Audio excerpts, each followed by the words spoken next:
Okay, so here in this class we are going to talk about the sentence completion for the GRE, and the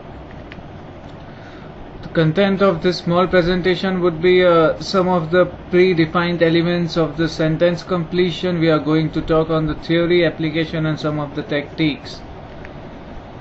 So sentence completion have been around 20 or 30% in the conventional GRE.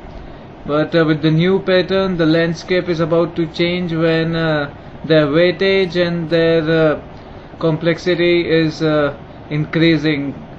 So for most of the time they have been easy pickings, and in this small session we will explore the depth type and the strategy for the fill in the blanks.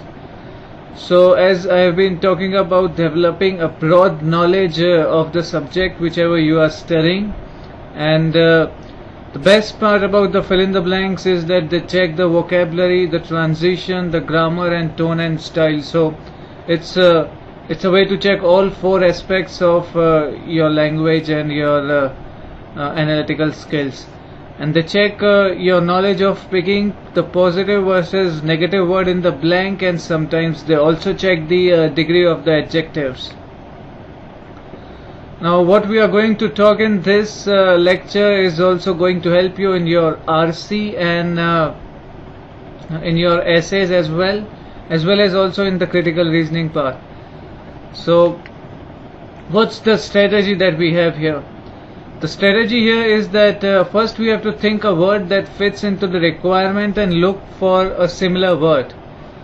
And but we have to be careful because we have to select the word which we are looking for in the mind before going on checking. So if the sentence have two blanks, then we can use the power of elimination. If it does not have two blanks, then we have to first select something in mind and then go for the selection. Now while solving the fill in the blanks, the most important part is the focus on the transition words, because the transition words are actually going to define in a way whether the author is going for a support case or a contrast case, and the transition word are also in a way the cause and effect indicators. So the transition words is going to play a major role, and we are going to use the power of selection rather than the power of elimination in fill in the blanks or sentence completion. So here's what you have to do: pre-decide on the kind of word which you are looking at, look at all options before selection, in doubt use power of elimination.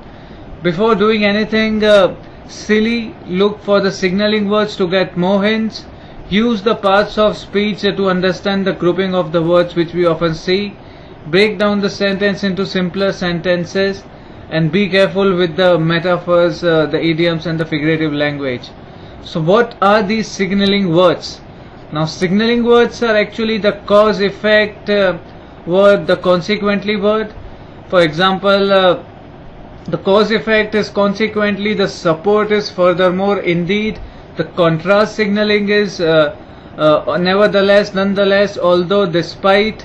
The contrast, indirect contrast is irony, paradox, incongruity and illogical. These are the signaling words which you should catch in the fill in the blanks. So